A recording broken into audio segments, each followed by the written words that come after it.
nuestra definición de farmacología que me... Ya, me permito. Que vamos a estudiar todo desde el origen de los fármacos. Habíamos dicho farmacognosia, extracción de principios activos a partir de sustancias naturales. ¿Quién lo preparaba ese principio activo en una forma farmacéutica de fácil administrar? Farmacotecnia.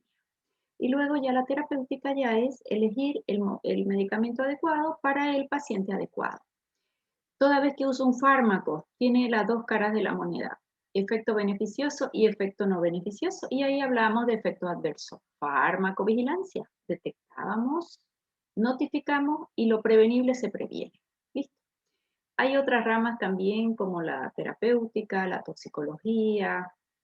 Hoy aparecen muchas ramas de la farmacología que en medicina no son tan importantes como en farmacia, como es la, ¿cómo se llama? La esto de los nanómetros, de la elaboración de fármacos a partir de la nanotecnología, está la farmacogenética, la farmacogenómica, la nanofarmacología, solo se los menciono, pero eso es más para el diseño de fármacos, ¿de acuerdo?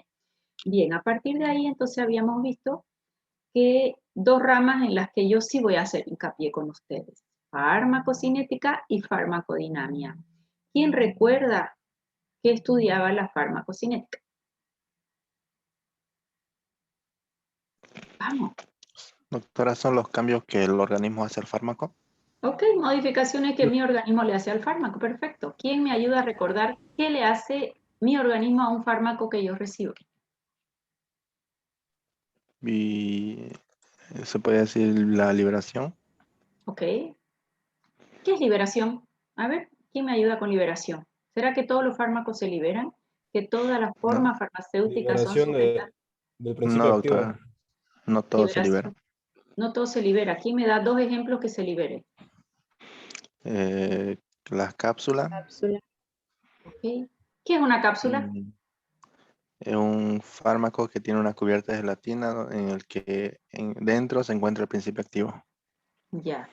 Si lo decimos más bonito, forma farmacéutica sólida formada por una caja con una tapa de gelatina en cuyo interior tengo el principio activo que puede ser sólido, puede ser líquido, semisólido. Perfecto. Muy bien. Entonces, eso es liberación. Una cápsula se libera y un jarabe se libera. No, No. doctora, ¿Por No. qué? ¿Por qué? porque Porque ya está se puede decir liberado, no, ya ya está está liberado. disuelto, ya está liberado. Y si coloco endovenoso un fármaco, ¿hay liberación? No, doctora, No, no. ¿Y hay absorción? no, No. doctora. ¿Cuánto es su biodisponibilidad? 100%. 100%. Exacto. ¿Y qué es biodisponibilidad? Es la cantidad del fármaco que administra y cuánto va a llegar a circulación sistémica. De la cantidad de fármaco que administramos, cuánto llega y en qué tiempo. Perfecto. Eso lo vamos a volver a ver un poquito más adelante. Bien. Esa es la farmacocinética, liberación. Después de liberación, absorción, las vamos a ver en profundidad cada una. Distribución, metabolismo y excreción, farmacocinética. Perfecto. Y aquí estábamos viendo este gráfico que creo que ya lo vimos. Y luego de la farmacocinética habíamos visto la farmacodinamia. ¿Quién quiere decirme todos los sinónimos de farmacodinamia? Un programa aquí para que nada se me escape. Mecanismo de acción. Farmacodinamia.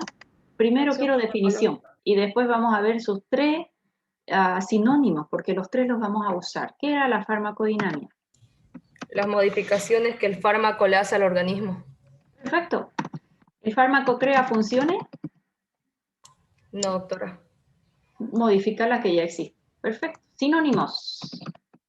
Mecanismo de acción. Eso, ese es el que yo más voy a usar. Mecanismo de acción, pero es lo mismo que farmacodinamia, sí.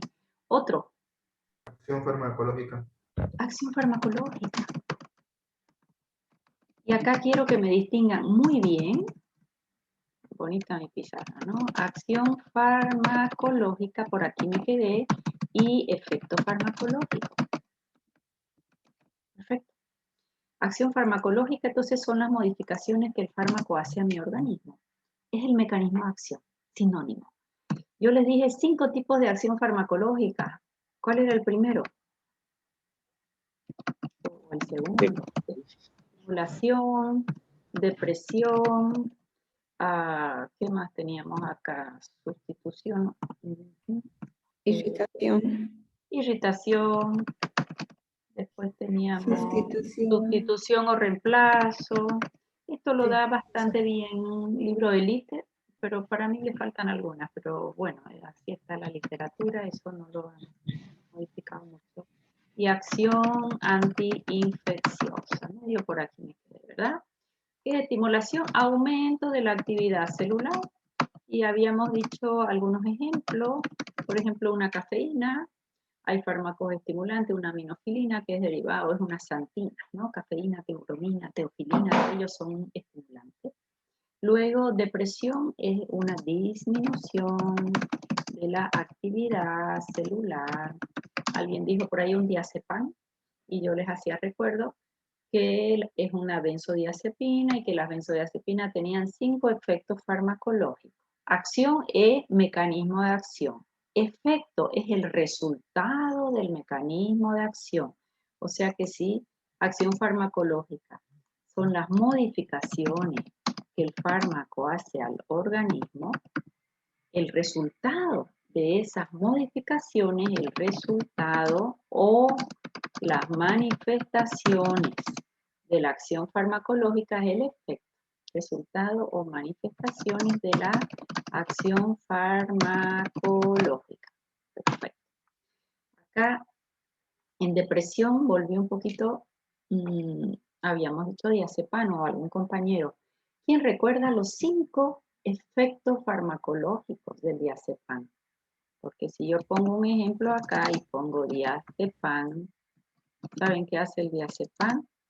Mayor apertura como mecanismo de acción de los canales de GABA. Y si ustedes recuerdan, el GABA es el neurotransmisor normal de inhibición.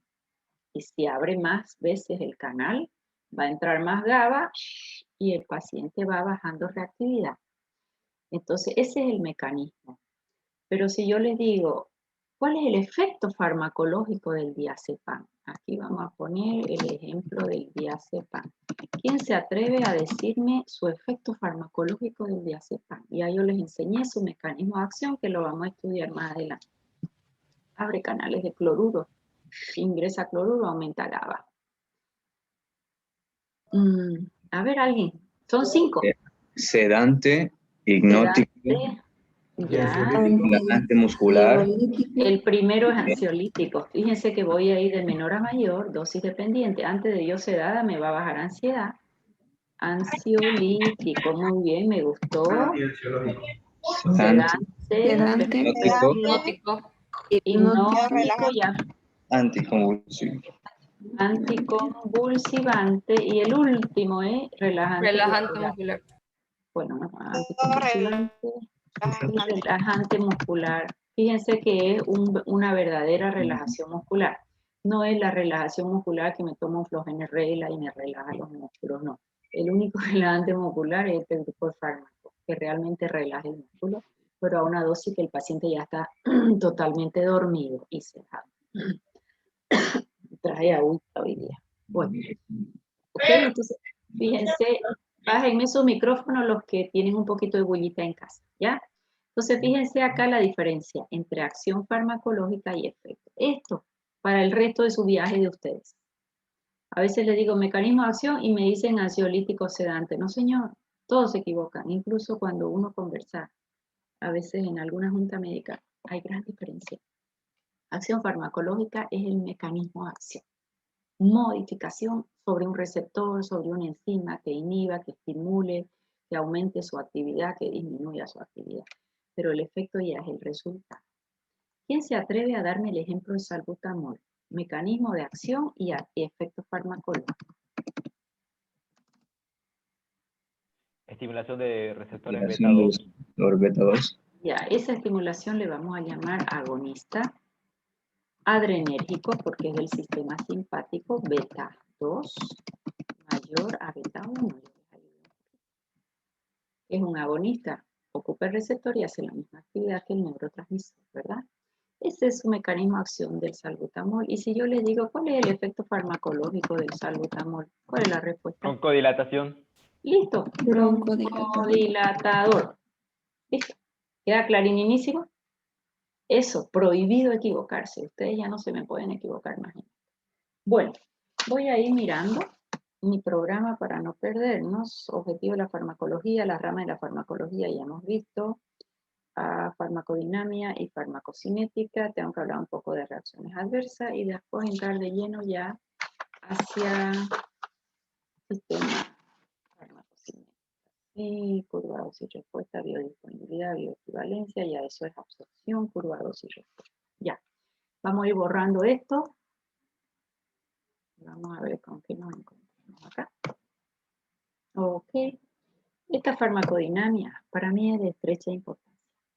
Esta farmacodinamia, lo que hemos visto, acción y efecto, siempre se lo tienen que imaginar. Yo les decía en la anterior clase, toda la farmacología ya es molecular. Al ser molecular, yo les decía un concepto que lo voy a repasar en absorción, y era que, ¿cuál era la característica más importante para que un fármaco pueda ser absorbido? Absorción es el paso del exterior hacia el torrente circulatorio de un fármaco a través de membranas o barreras o mucosas. Eso es absorción. El paso del exterior del fármaco hacia el torrente circulatorio a través de membranas, barreras, mucosas. Por eso es que si yo coloco en vena directo no hay absorción, porque ya está el fármaco en vena. Y yo ahí les estoy dando ya el concepto de absorción del exterior al torrente circulatorio atravesando paredes, barreras, membranas. En la anterior clase yo les decía, ¿cuál es la principal característica para que un fármaco pueda absorberse? La Liposolubilidad. Liposolubilidad. Eso no se me tiene que olvidar nunca. ¿Y por qué? Porque yo les decía y les afirmo que la liposolubilidad es la característica más importante. Solo se absorbe lo liposoluble. ¿Por qué la aspirina tomo 100 y no se absorbe 100? Porque hay un 30% que no va a ser liposoluble. Y ya vamos a ver de qué depende. No es lo mismo un pH ácido en el estómago, un pH más alcalino. Hoy yo puedo absorber más un fármaco y mañana otro, depende de mis pH. Porque el pH en el sitio de absorción juega un papel importantísimo porque me va haciendo cambios de liposolubilidad, que los vamos a ir mirando. ¿Por qué yo le decía la liposolubilidad? Si ustedes miran este gráfico que les dije, lean un poquito el modelo en biología de la doble membrana lipídica de mosaico fluido, yo hablo de esta membrana. Todas mis células tienen 1 y 2, doble membrana lipídica. Todo acá es imaginado.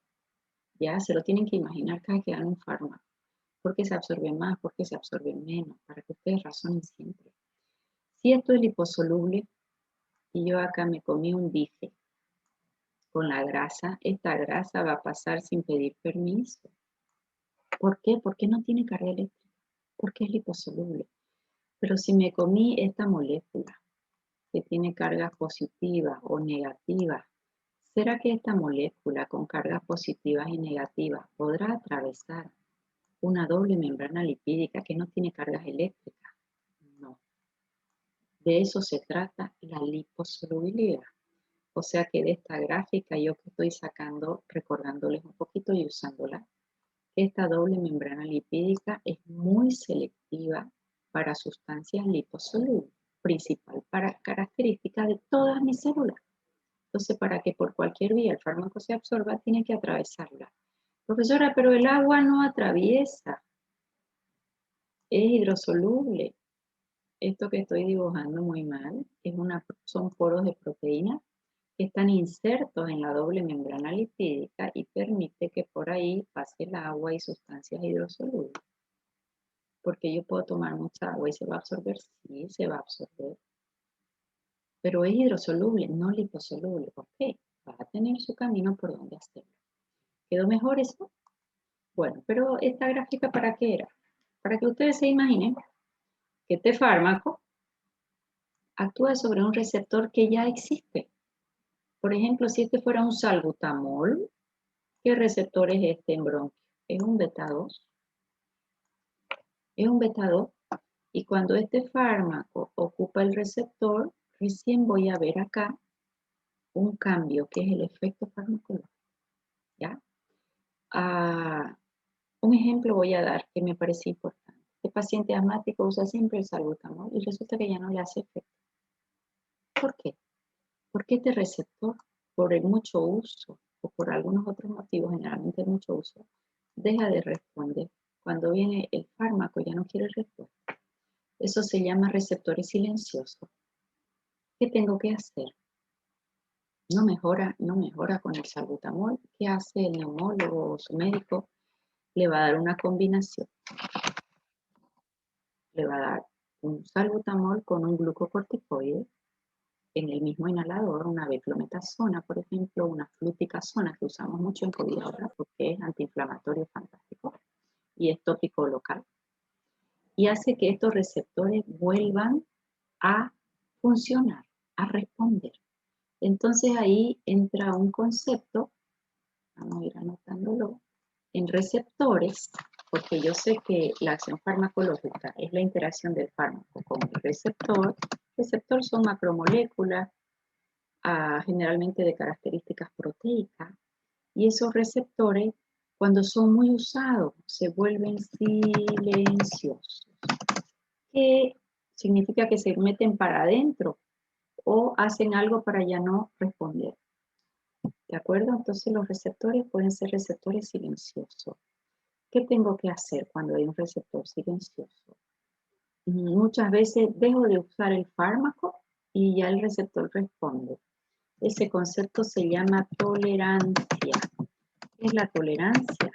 La tolerancia va a ser el acostumbramiento de la célula al fármaco. Se acostumbró y ya no quiere responder. Esa tolerancia puede ser lenta, por usar mucho tiempo, o puede ser rápida. Cuando es muy rápida se llama taquifilaxia, tolerancia rápida.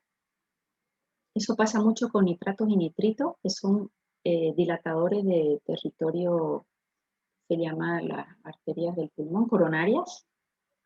Tienes una crisis de angina, usa los nitratos y nitritos, dilatan las coronarias, chau dolor, el paciente está feliz. Pero respondía muy bien y ya no responde de un rato a otro, tolerancia rápida. Hay que quitar el fármaco, no usar 12 horas, usar otro fármaco y de ahí vuelves a usar. En el caso del salbutamol, a veces la tolerancia es lenta y este receptor no quiere responder y se vuelve silencioso. Se vuelve silencioso. ¿Qué hacemos? Le administramos un fármaco que sirve para devolver la sensibilidad a esos receptores. En este caso podemos usar un glucocorticoide en aerosol, beclometasona, fluticasona, budesonida. Por eso es que a veces empezamos en un asma bronquial solo salbutamol y si vemos que no mejora, probablemente ya hay muchos receptores silenciosos, podemos asociarlo con un glucocorticoide, ¿ya? Entonces, este concepto o esta lámina me sirvió para saber que el fármaco actúa sobre receptores. Ojo, puede actuar sobre enzimas también, ¿ya? Pero sobre receptores. ¿Qué son los receptores? Son macromoléculas de naturaleza proteica, o sea que son proteínas, ¿de acuerdo? Naturaleza proteica, generalmente están sobre la membrana celular, pero también pueden estar en el citoplasma y también en el núcleo. Ya hay receptores nucleares, claro que sí. Si están en el núcleo, el fármaco tiene que ser tan liposoluble que tiene que llegar hasta el núcleo para tener actividad. Por ejemplo, una gentamicina, que la conocen ustedes, es un aminoglucósido, él tiene carga eléctrica. Si tiene carga eléctrica, lo doy por vía oral y no se absorbe. Tengo que poner o intramuscular o endovenoso. Llega a sangre, ya lo puse endovenoso, pero él tiene carga eléctrica. Si tiene carga eléctrica, ¿podrá entrar dentro de mi célula? No, porque todas mis células son liposolubles. Pero como profesora sí, va a ser un buen antiinfeccioso sí, pero nunca para una bacteria del intracelular, porque él no podrá entrar dentro de mi célula. ¿Por qué? Porque él es hidrosoluble, él tiene carga eléctrica y mi célula no va a permitir que alguien con carga eléctrica ingrese. Entonces, ¿qué hago si mi paciente tiene una infección por intracelular, una clamidia? Busque un antiinfeccioso muy liposoluble, como una acitromicina, que va a ingresar dentro de mi célula y va a ir a terminar con esa clamidia. ¿De acuerdo? Entonces, fíjense ustedes que este tema de los receptores es interesante. Si el receptor donde yo quiero que actúe es del intracelular, pues el fármaco tiene que ser liposoluble. La mayoría son receptores de citoplasma, o como es de membrana celular, otro de citoplasma y otros son receptores nucleares. ¿Ya? Bueno, entonces los receptores son macromoléculas, características proteicas, cuando son muy usadas se vuelven silenciosos. ¿Qué es un receptor silencioso? Es un receptor que ya no responde. A eso le vamos a llamar fenómeno de tolerancia. ¿Qué es la tolerancia? Pregunta examen. Acostumbramiento de la célula al fármaco y ya no quiere responder. La podemos obtener lenta por un uso crónico de un salbutamol o rápida por un uso de un nitrato de nitrito. Ayer el paciente respondía y hoy ya no. Tolerancia rápida. ¿Qué se tiene que hacer? Dos cosas. O retiro el fármaco y después le doy tiempo al cuerpo y después vuelve a responder, o busco una sustancia que me los active. O lo que se hace en otros casos, cuando veamos ranitidina, por ejemplo, en úlcera gástrica, lo que se hace es dar mayor cantidad de dosis. Si yo doy mayor cantidad de dosis, mayor cantidad de receptores van a poder actuar y a esos receptores, ¿qué les llamo? Receptores de reserva. Así como hay receptores silenciosos, también los hay de reserva. ¿Qué es un receptor de reserva? Son aquellos receptores que no es necesario ocupar para obtener la acción farmacológica. Por ahí tiene errores cuando escribo, ¿no? ¿Ya? Receptores de reserva. ¿Qué es un receptor de reserva? Ahorita yo me tomé una aspirina, ocupó su aspirina, no porque inhibe una enzima. Alguien que ocupe un receptor, una ranitidina para una gastritis, ocupó su receptor H2 y me disminuye la producción de ácido clorhídrico, me mejora la gastritis, ¿ok? Pero no ocupó todos mis receptores. Ya, cuando ya yo sigo tomando ranitidina y no me hace efecto, me dice el gastro, no tome, vamos a subirle al doble de dosis. Ya no me acuerdo de cuándo viene la ranitidina. En ampolla es de 75 y en comprimido creo que es de 100. Ya años que no uso ranitidina, es todo omeprazol hoy en día. Vamos a dar el doble de la dosis de ranitidina. ¿Para qué? Porque esos receptores se volvieron silenciosos por el uso crónico. Al dar mayor dosis voy a usarlo de reserva. ¿Qué significa lo de reserva? Que hay muchos más, pero no son todos ocupados. Y si yo doy más dosis, los obligo a ser ocupados y voy a tener ya mejor efecto farmacológico. Dos conceptitos nuevos. ¿Qué es un receptor? ¿Dónde se ubican los receptores? ¿Qué es un receptor silencioso? ¿Qué es un receptor de reserva? ¿Ok? ¿Qué es tolerancia y qué es taquifilaxia? Preguntas hasta ahí. Acá está sitios de acción farmacológica, receptores, tipos de receptores, fármacos agonistas, antagonistas, potencia, eficacia, ok, ya. Preguntas hasta ahí. Esto para que sepamos que los fármacos actúan sobre estos receptores, cómo ellos se comportan, qué es un receptor. ¿Dudas? Nada. Bueno. Okay. Acá tenemos, voy a sacar esto, los mecanismos de señalización en la acción de los fármacos. Esto es para que les tenga una idea mental. Vamos a ver si se entendió todo lo que yo he explicado. Este es el fármaco. Tengo mi lapicero. Acá tengo mi fármaco. Esta es la membrana, que es una doble membrana lipídica, ¿no ves? Que la hemos visto recién. Este fármaco pasa la membrana. Si aquí pasa la membrana, acá hay una difusión transmembrana. ¿Qué característica tiene este fármaco? Es liposoluble. Listo, pasó como por su casa. Ya, diazepam tiene una liposolubilidad extrema. Imagínense que tiene que llegar al sistema nervioso central para deprimir y aumentar GABA. ¿Ok? Pero este mismo fármaco puede que no pase directo hasta el interior, sino que ocupe un receptor. Acá está el receptor, son moléculas proteicas que pueden tener diferente localización. Ocupan su receptor enzimático y al ocupar el receptor recién van a poder actuar. Hay otro fármaco que pasan directamente a nivel transmembrana. ¿Esos serán liposolubles o no liposolubles?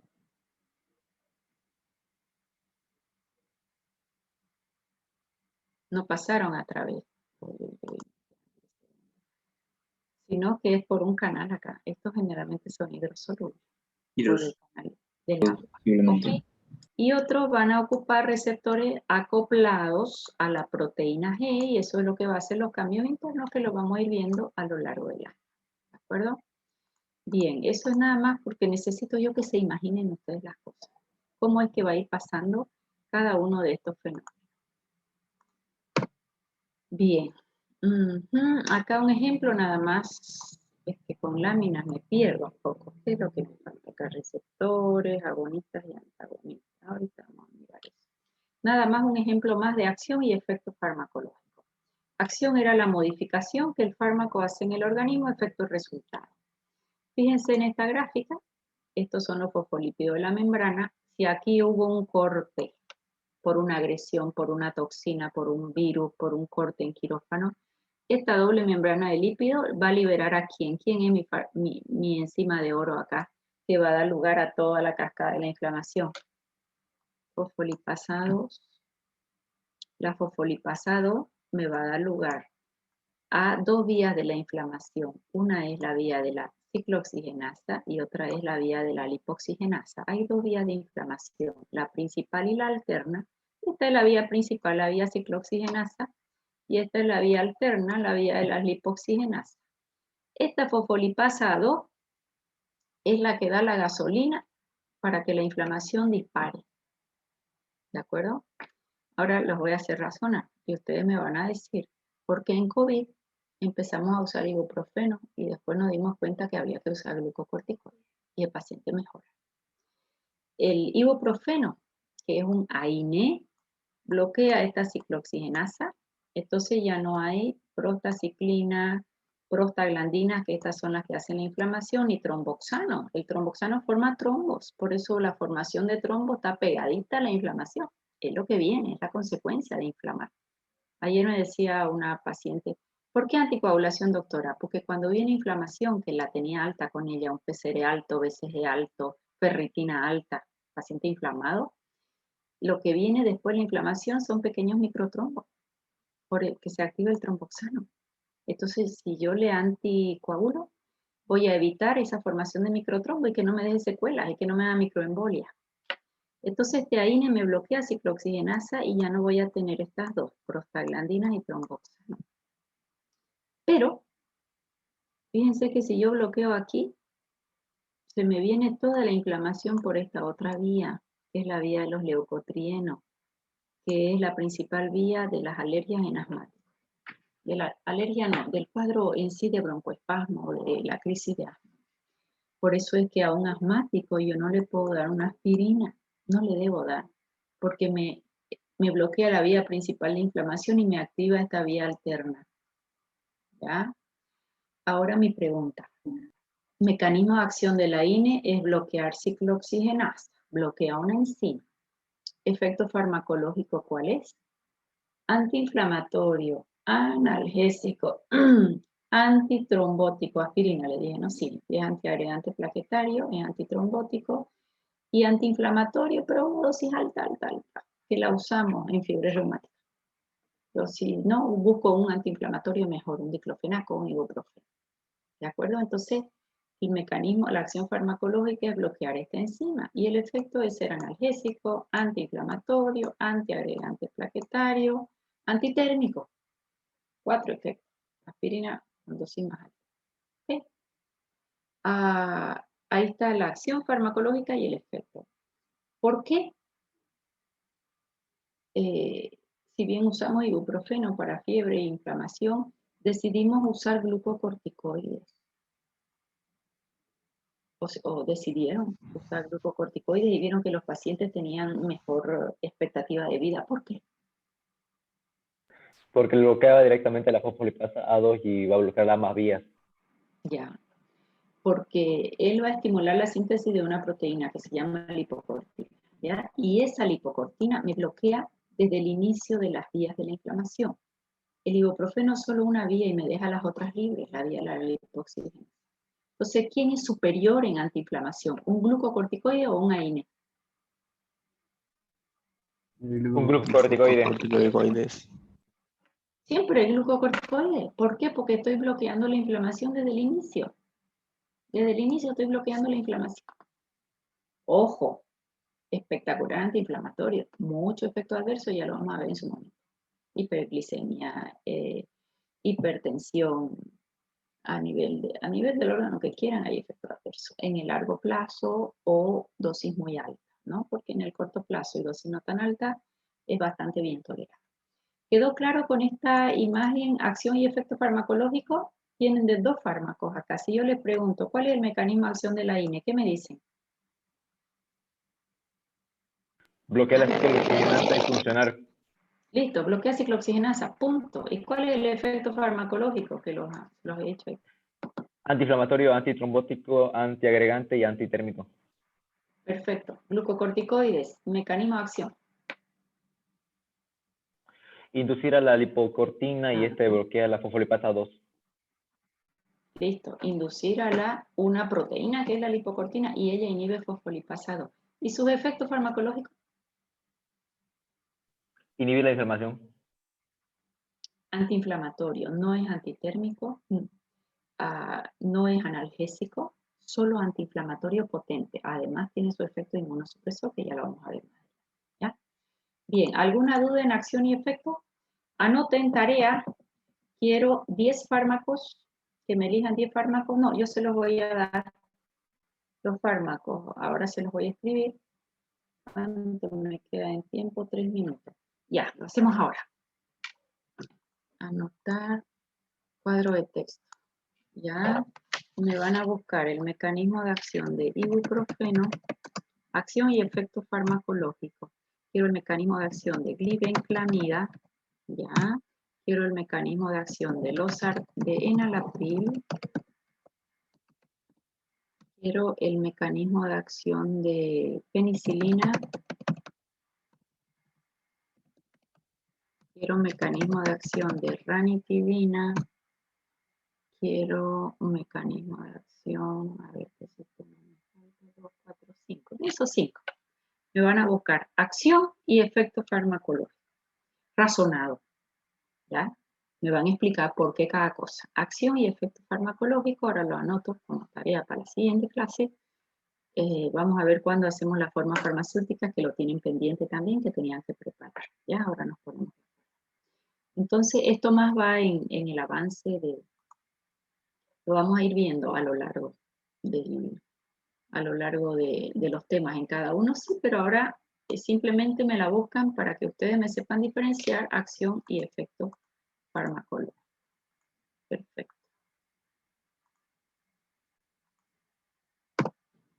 Ya. Sitio de acción. ¿Dónde va a actuar el fármaco?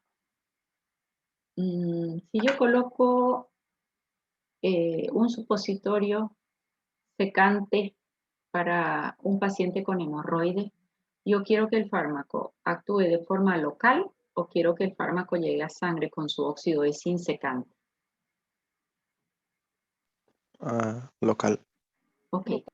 Entonces los fármacos pueden tener una acción local o una acción sistémica.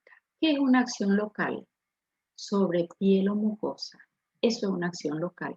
No llega a sangre, no llega a circulación sistémica, sobre piel o mucosa. Si yo me tomo un Acitib, son esos hidróxido de aluminio y magnesio que tengo acidez y me lo tomo, viene líquido y viene para chupar, ¿no? ¿Su acción es tópica local o sistémica? ¿Qué les parece a ustedes?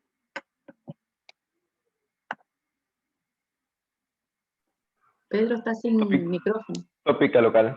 ¿Por qué? Porque solamente va a afectar a la mucosa. Ok, porque va a neutralizar el ácido clorhídrico, actúa con él y forma un complejo insoluble y no se va a absorber nunca. Acción tópica o local. Ojo, todo lo que tiene aluminio, lamentablemente, hoy en día los intestinos de nuestros pacientes son muy hiperpermeables por el tipo de comida, por los malos hábitos, por el estrés. Hay mucha hiperpermeabilidad de intestinos, eso se está estudiando mucho hoy en día.